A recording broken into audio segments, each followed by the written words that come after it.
Horror कहानियां थी। शब्द, तुझे भरोसा नहीं ना तो फिर जा अपने कमरे में जाकर देख। तेरे पलंग के नीचे तुझे तेरी माँ की हड्डियां मिलेंगी। प्रभात दौड़कर अपने कमरे में जाता है और अपने पलंग के नीचे देखता है। वहां पर सचमुच एक कंकाल पड़ा हुआ था और उसके शरीर पर जो कपड़े थे वो प्रभात की माँ के थे। क्या बात है, आज तो आप सुबह से ही बहुत बिजी हैं। ऐसा क्या लिख रहे हैं? बस एक फैमिली की कहानी लिख रहा था। जैसे हमारी फैमिली है ना, तुम, माँ और मैं, लेकिन थोड़े अलग तरीके से, क्योंकि ये कहानी हॉरर है और इसमें जो आदमी है ना, मैंने उसकी बीवी को मार दिया है। मतलब कहानी में ऐसा लिखा है। और जानती हो, उसके बाद जो बीवी है ना, वो एक बुरी आत्मा बन जाती है। क्या बेटा, इस तरह की डरावनी कहानियां क्यों लिखता है तू? जानता है ना, हम जो सोचते हैं, जो लिखते हैं, हमारा दिमाग पूरा दिन वैसा ही होता रहता है। माँ, परेशान होने वाली क्या बात है? राइटर हूँ मैं, मेरा तो काम है कहानियां लिखना। और वैसे भी ये सिर्फ एक कहानी है माँ, कोई सच नहीं है। उसके बाद कुछ दिन बीत जाते हैं। एक रात प्रभात को अपने ऑफिस से लौटने में देरी हो जाती है। रात के लगभग 12 बजे हुए थे। प्रभात जैसे ही अपने घर पहुंचता है, उसने देखा कि उसकी पत्नी दुर्गा डाइनिंग टेबल पर उसका इंतजार कर रही है। आ गए आप? कब से आपका इंतजार कर रही थी। देखिए ना, खाना भी ठंडा हो गया है। अरे दुर्गा, आज तुमने अपने इतने लंबे लंबे बालों को खोलकर क्यों रखा है? तुम तो हमेशा अपने बाल बांध कर रखती हो। वो क्या है ना प्रभात, जब इंसान अपनी जिंदगी से मुक्त हो जाता है ना, तो उसे दूसरे सारे बंधन खोल देने चाहिए। इसलिए मैंने अपने बालों के बंधन भी खोल दिए। ये तुम किस तरह की बातें कर रही हो? तुम ठीक तो हो? मैं बिल्कुल ठीक हूँ प्रभात। अच्छा चलो खाना खाओ। वो क्या है ना दुर्गा, मुझे भूख नहीं है। ऑफिस में कुछ खा लिया था। कोई बात नहीं, मैं तुम्हारे लिए एप्पल काट देती हूँ, एप्पल खा लो। नहीं दुर्गा, मुझे नहीं खाना है, मेरा मन नहीं है यार। तभी अचानक से दुर्गा अपने हाथ में एक बड़ा सा चाकू लेकर प्रभात पर हमला कर देती है। प्रभात अपने आप को बचाने की कोशिश करता है।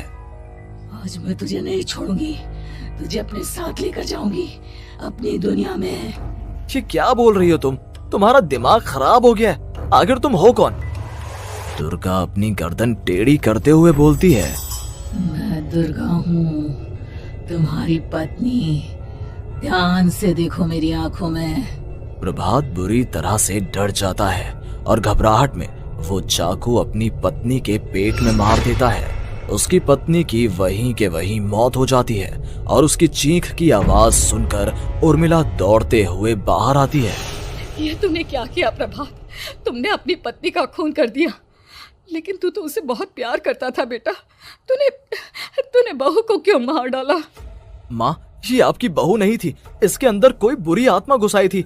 मैं नहीं जानता ये सब कैसे हो गया, लेकिन वो मुझ पर हमला कर रही थी, मुझे मारने की कोशिश कर रही थी। माँ, मैंने कुछ नहीं किया। ये तूने क्या कर दिया बेटा? दुर्गा ने मुझे कहा था कि वो तेरी कहानी के उस कैरेक्टर की तरह एक्टिंग करके तुझे डराने की कोशिश करेगी। अरे वो तो तेरे साथ मजाक कर रही थी। हे भगवान, ये क्या हो गया? इसका मतलब दुर्गा। लेकिन माँ, मैंने जो कहानी लिखी थी उसमें भी ऐसा ही हुआ था। उस औरत ने अपने पति के साथ मजाक किया और गलती से उसके पति ने उसके पेट में चाकू मार दिया। मेरी कहानी सच कैसे हो सकती है?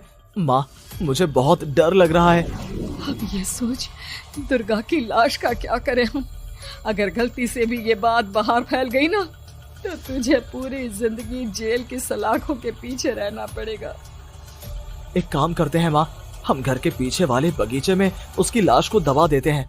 अगर कोई पूछेगा तो कह देंगे कि उर्मिला अपने मायके गई और फिर एक दिन हम भी अचानक यहाँ से कहीं दूर चले जाएंगे। कोई नहीं आएगा हमें पूछने, कोई नहीं आएगा माँ, बाद में जो होगा हम देख लेंगे। प्रभात अपनी माँ उर्मिला की मदद से दुर्गा की लाश को अपने घर के बगीचे में गाड़ देता है। कुछ दिन तो ऐसे ही बीत जाते हैं, लेकिन एक दिन अचानक रसोई से आ रही कुछ आवाजें सुनकर प्रभात की नींद खुलती है।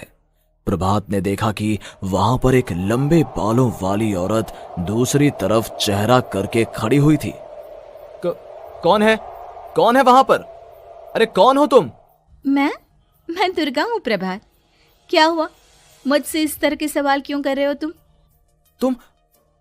तुम दुर्गा नहीं हो सकती। दुर्गा तो प्रभात, मैं तुम्हारी पत्नी हूँ, तुम मुझे कैसे भूल सकते हो? 4 दिन के लिए मायके क्या चली गई, तुम तो मुझे भूल ही गए। अब अगली बार ना मैं कहीं नहीं जाऊंगी। पता चला तुमने तो मुझे पहचानने से ही इनकार कर दिया। नहीं, तुम दुर्गा नहीं हो सकती। तुम दुर्गा हो ही नहीं सकती। मैं जानता हूं ये सब क्या हो रहा है। मैंने अपनी कहानी में लिखा था कि उस आदमी की पत्नी की मौत के बाद एक बुरी आत्मा उसका रूप लेकर उसके घर में आ जाती है। तुम वही हो ना?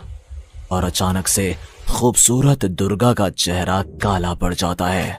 उसकी आंखें लाल हो जाती हैं और पूरे शरीर पर बाल, लंबे नुकीले नाखून, उसके दोनों पैर उल्टे हो जाते हैं और बेहद डरावनी आवाज में वो चिल्लाकर कहती है, बुरी आत्मा, मेरा खून करके मुझे अपने ही घर में गाड़ कर तू मुझे बुरी आत्मा कह रहा है? मैं तुझे छोड़ूंगी नहीं। और अचानक से प्रभात के घर में बेहद डरावनी आवाजें गूंजने लगती हैं। घर में चारों तरफ बहुत सारी बुरी आत्माएं नजर आने लगती हैं। प्रभात घबरा कर अपनी माँ को आवाज देता है, माँ कहाँ है आप? जल्दी आइए माँ, देखिए ना ये सब क्या हो रहा है। प्रभात ने देखा कि अचानक से उसकी माँ कमरे से दौड़ कर आती है। क्या हुआ प्रभात? और ये लोग कौन है? इन सब की गर्दन टेढ़ी क्यों है? इनके बाल खुले हुए। हाँ प्रभात, ये सब लोग तो मुझे मरे हुए नजर आ रहे हैं। हाँ माँ, ये सब लोग मरे हुए ही हैं और ये ठीक वैसा ही हो रहा है जैसा मेरी कहानी में हुआ था। लेकिन मेरी कहानी के हिसाब से तो आप भी। अचानक से उर्मिला का रूप बदल जाता है। वो भी एक डरावने साए की तरह बन जाती है और बेहद डरावनी आवाज में चिल्ला चिल्ला कर कहती है, मर गई तेरी माँ। जानता है, कल रात जब तू सो रहा था ना, तो मैंने उसके शरीर का सारा खून पी लिया। अब बस हड्डियां बची है उसके शरीर में। नहीं, ऐसा नहीं हो सकता। ऐसा बिल्कुल नहीं हो सकता। मेरी माँ नहीं मर सकती। तुझे भरोसा नहीं ना? तो फिर जा, अपने कमरे में जाकर देख। तेरे पलंग के नीचे तुझे तेरी माँ की हड्डियां मिलेंगी। प्रभात दौड़कर अपने कमरे में जाता है और अपने पलंग के नीचे देखता है। वहां पर सचमुच एक कंकाल पड़ा हुआ था और उसके शरीर पर जो कपड़े थे वो प्रभात की माँ के थे।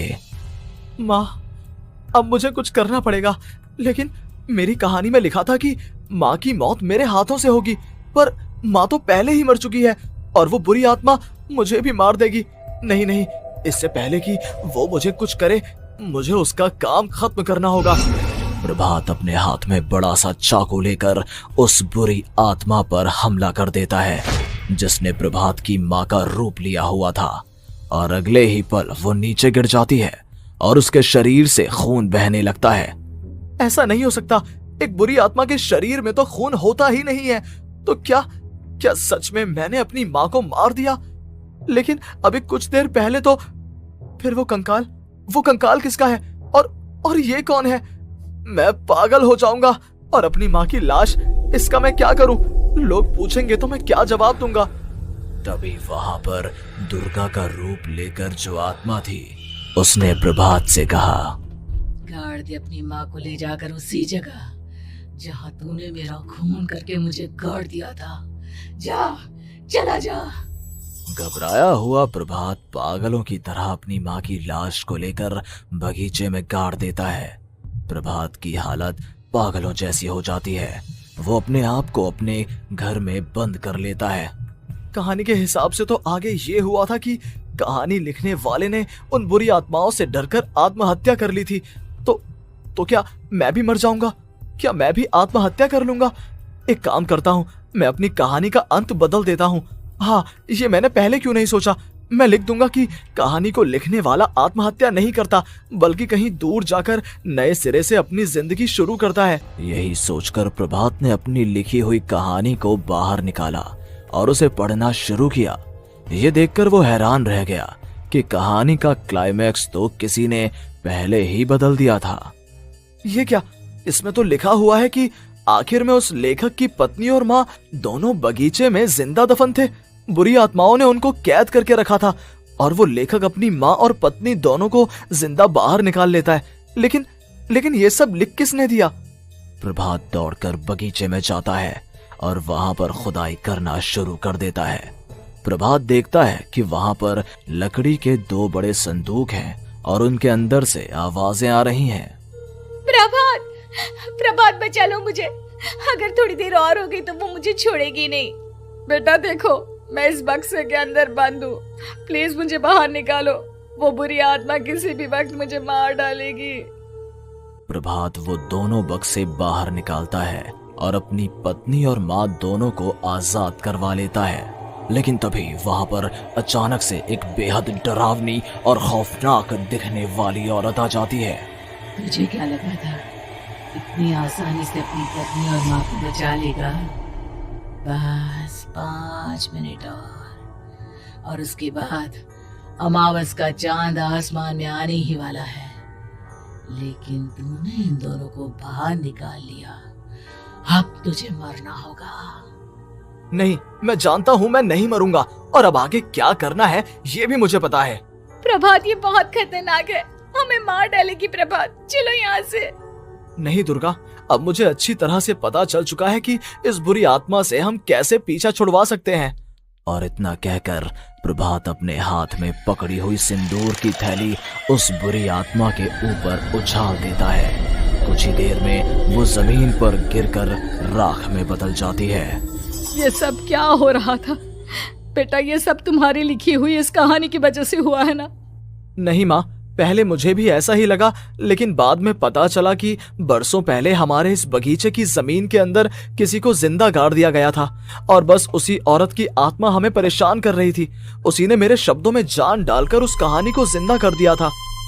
मुझे माफ कर दो प्रभात, मैंने आपकी कहानी के साथ छेड़छाड़ की थी और उसे बदल दिया था।